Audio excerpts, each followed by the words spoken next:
watched him, it's like, nobody does that. So, when I come to the wedging table, for one, I like to wedge, you need to be up in the air, right? You can be down like this, fine, you know, side of the way on the table, whatever the case is.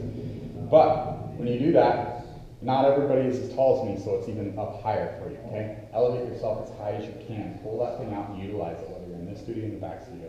The other thing that I'll do is, I don't trust any one of you. I don't know what you've done. Get a wet sponge and add some moisture and clean this off. I don't know what clay you're using. Take and clean up that stuff. And to me, that's clean enough. I can use it. The other thing is I'm adding moisture to the wedging table, okay? By doing that, this stuff is not going to suck the life out of my clay as much because concrete literally is going to suck the life out of your clay, okay? So adding that moisture to it is not going to hurt. Give it a second to moisturize. You know, it's like adding lotion into the concrete. You're also getting rid of those little bits of clay that get stuck in there. The stuff that's in that grit, if you will, the concrete. Okay? So I wouldn't scrub it with a sponge because the sponge particles will kind of break off in there. You know, take that with an idea of, well, do you want sponge in your clay? Well, probably not. Okay? I'm going to show you how to spiral like normal, the ways that I do it. I'm also going to show you how to cut and slam. So you're going to see two different techniques to get this to come together, and then I'm going to mend the two together, okay? So this is 24 pounds of clay. It's like 23.7. It's called 24, okay? I didn't have a 25, so I lied on the cheat sheet for it. I'm sorry. I said 25. And we're going to throw two different things today. It's that plate in a bowl. One of mine I already have pre-set up. So what I've done, you're literally going to see the finished product of getting to a certain point, right? But it's the same exact process of what I've done. Kathy can vouch for it. She kind of seen what I did earlier. I don't know how well she's watching, right? But anyways, I'm going to take my pieces out of the bag. Remember, if you can only handle, you know, a fraction of this, that is fine. It's okay, right? So if you bought recycled, this is in two chunks. Slap the pieces together, okay? Like, make it one. That wasn't even hard enough. I want to go hard, right? Make sure they are stuck. They're bound together, okay? So there's a couple ways to wedge it. You can kind of He-Man it in the sense of things. Now, when I say that, you could cut this in half and do this twice, right? Of the same technique I'm going to show you. When I wedge clay, once you get it done, I hate wedging clay. It's like the epitome of me, okay?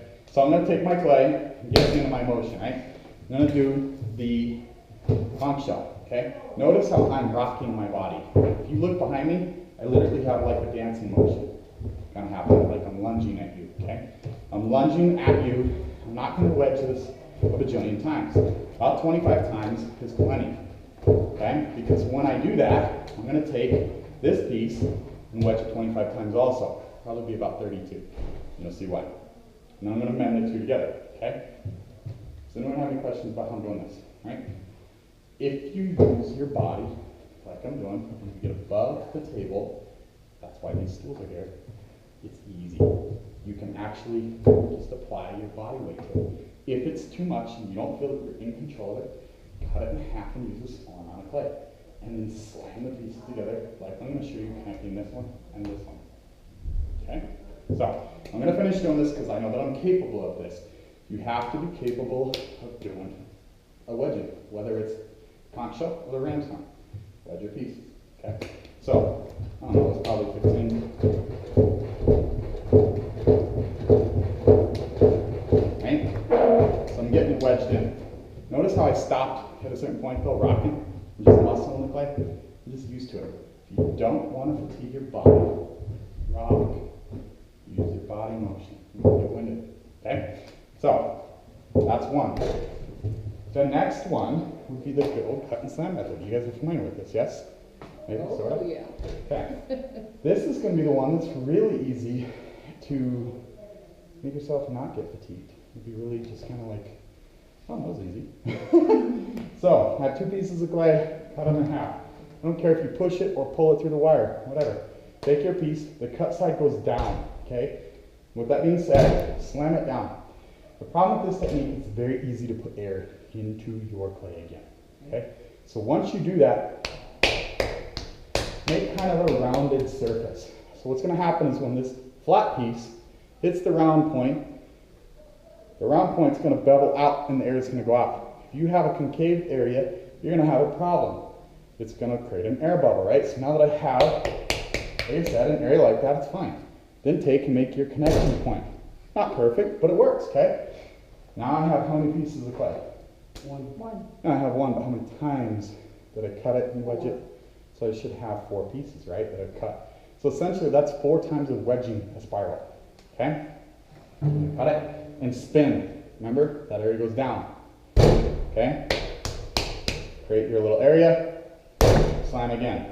And actually slam that down, okay? Now I've cut it. How many pieces did I have? 8. 8. You're getting my drift here, right? How this is working? You're not following? No, it's compound. Oh man, I thought you weren't following. So it's pretty straightforward. This is really easy. And to be honest, if I look like this is hard, it's not, I promise. I sweat because I can stand around and sweat doing nothing. So don't be afraid that this is hard. This is a little harder to do. This is really easy to do. So if you want to not fatigue your back, not fatigue your joints, keep your body for the longevity of things, do the cut and slam method. I don't have this at home. I'm not privileged enough. I didn't learn on this, all that good stuff. When I can, I use it here. Yeah, totally, okay? So if I wedge this up today though, leave it sit for a week, do you think I can come back to it and throw on a week? After I've wedged it, will it still be ready to go? No. No? Good call. No, it will not.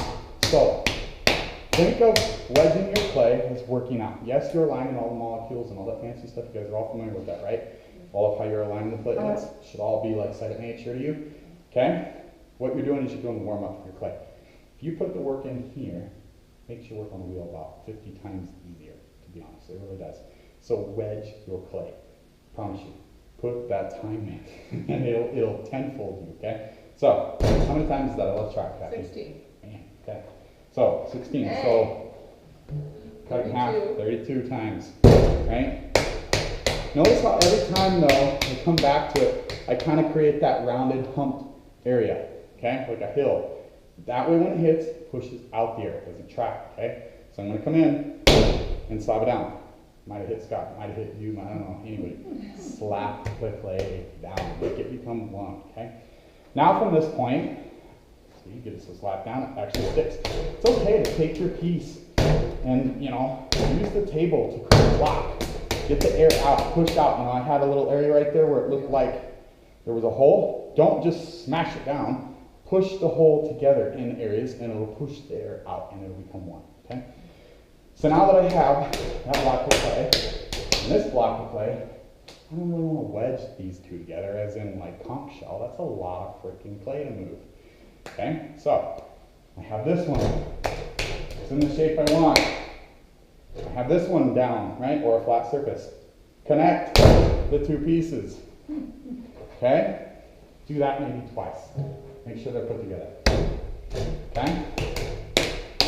And then all that work's going to be for nothing because I'm going to actually separate them to show you that this part is going to be like what you see on the next one where it's all 24 pounds. I'm going to center that and move forward. I have it connected to a bat already in advance, so it takes a little bit less time to do that. But what you're going to see for the process is all the same, okay? Make sense so far? Yep. So I'm going to connect these two. So if I was trying to wedge a huge amount and move forward, this is the technique I would do, right? So now, I'm pretty much done wedging. How many times do you think I really wedged that clay? 64. Probably somewhere in that range, ballpark, right? Because I did the one 32-ish times, cut the one, diced it, did that one about 25 times. That's enough, honestly. I mean, that's enough for it to be okay. If you're really, really anal compulsive and particular about stuff, you can wedge it about 80 times. I probably wouldn't do it on the concrete, because even though I added that moisture to this concrete, I can feel it sucking the life out of my clay. Literally, I can feel it drying out my clay. Stiffer clay will yield taller pieces. It'll yield, you know, easier shape to them, if you will. They'll hold up longer. You can add more water, but it makes it harder to throw. Okay, so if you, and this is a personal preference thing, you're going to see that I don't like stiff clay, or I like stiff clay, I like soft clay. Stick with what you already know you like. Okay? Make sense? Any questions on the wedging process, right? So I'm going to actually dice these two pieces back in half, because what we're going to do next, you're going to need to